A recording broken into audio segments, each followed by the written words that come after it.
This is a replacement radiator for a 2000 Chrysler 300M.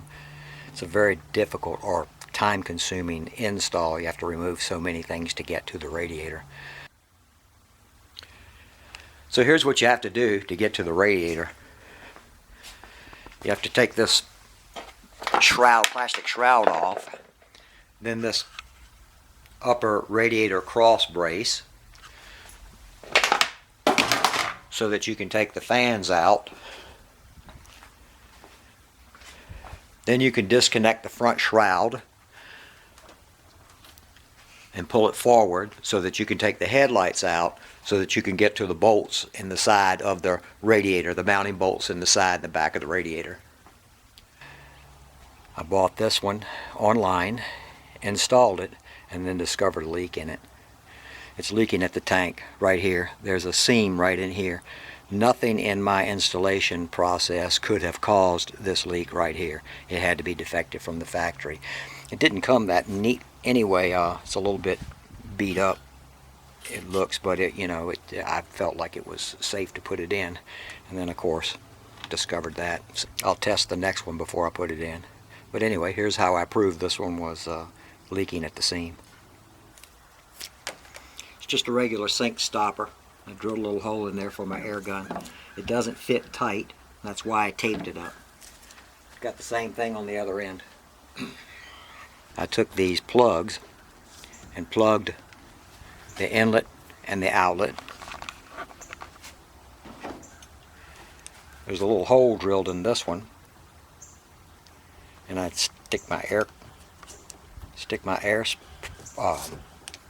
gun in there, and then pull the trigger, and then you can see where the leaks are. It's set to about 15 pounds.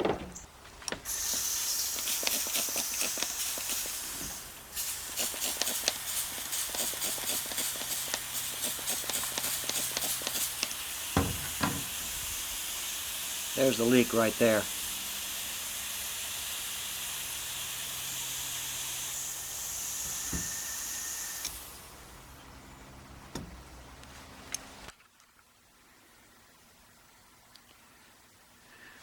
Well, here it is. I got the new radiator installed.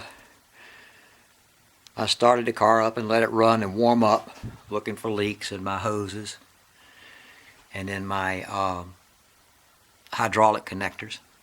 Everything seems to be tight. No leaks.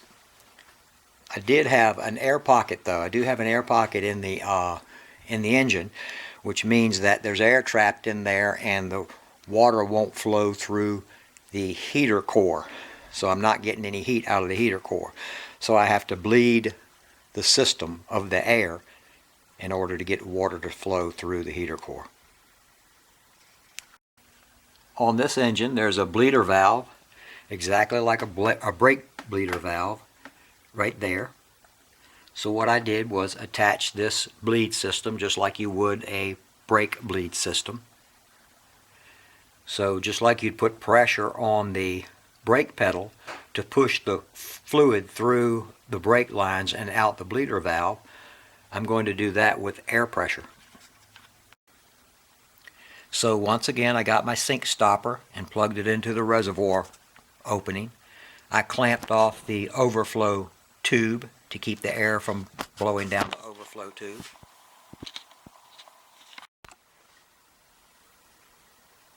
Now with my air gun I can put pressure on the tank to force the coolant into the engine and blow the bubbles out, blow the air out of the system. Just need to make sure that the reservoir is full. If the reservoir goes dry on you, you just end up blowing more air into the system.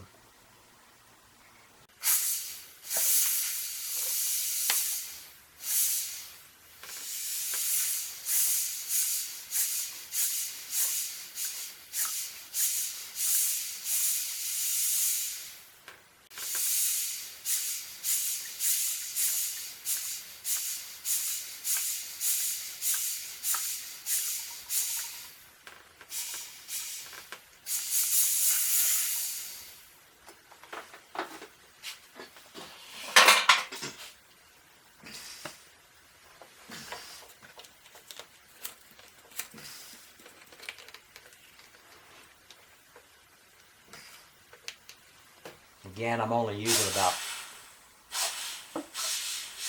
12 to 15 pounds of air.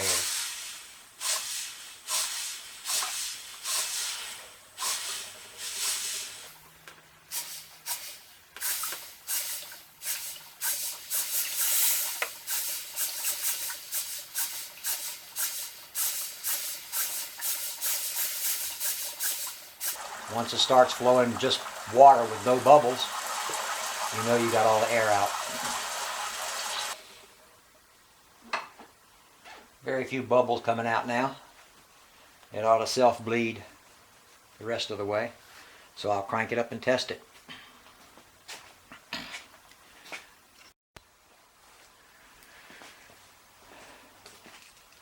Just close off the bleeder valve.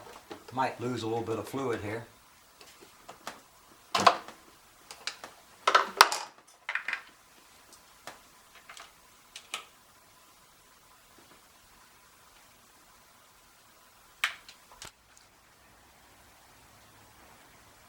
So here it is. I got it all back together now. Put it back in service. No leaks. All the fluids are topped off. The whole project, considering the first replacement radiator failed, took about 2.5 weeks turnaround. Thanks for watching.